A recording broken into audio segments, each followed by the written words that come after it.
Viewers, in a stunning development from Moscow, Dmitry Kozak, the longtime ally and deputy head of the Russian presidential administration, has officially resigned. Russian media reported today that Kozak submitted his resignation voluntarily and is now considering a move into the business sector. Kozak is no ordinary Kremlin figure. For decades, he has been one of Vladimir Putin's closest aides, a man trusted with key responsibilities, including the massive Sochi Olympics in 2014, which he oversaw with a staggering budget of $50 billion. But his fall from grace has been years in the making, and the turning point was the war in Ukraine.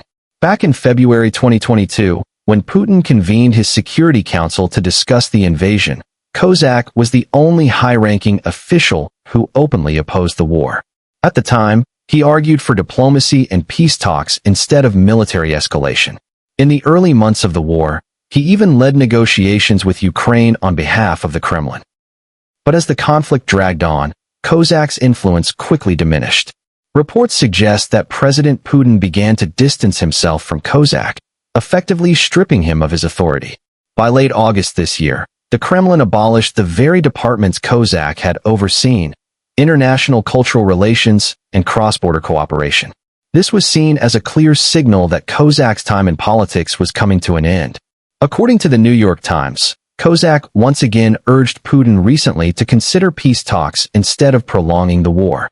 But this advice, coming from a man born in Ukraine and known for his pragmatic approach, was not well received. Kremlin insiders say this may have been the final break in his decades-long relationship with Putin. Instead of accepting a new posting as presidential envoy to Russia's northwestern federal district, Kozak chose to step away from politics entirely, reportedly to avoid creating further burdens for Putin. His decision marks the exit of one of the last voices inside the Kremlin who dared to question the war in Ukraine. For observers, this resignation speaks volumes about the internal rifts at the highest levels of Russian power.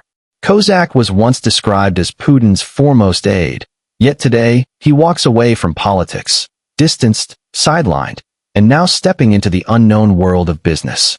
So the big question now, what does Kozak's resignation mean for Russia's inner circle? And does it signal growing cracks in Putin's power structure? Let us know your thoughts in the comments below. And don't forget to subscribe and turn on notifications for more in-depth analysis of global politics and breaking news updates.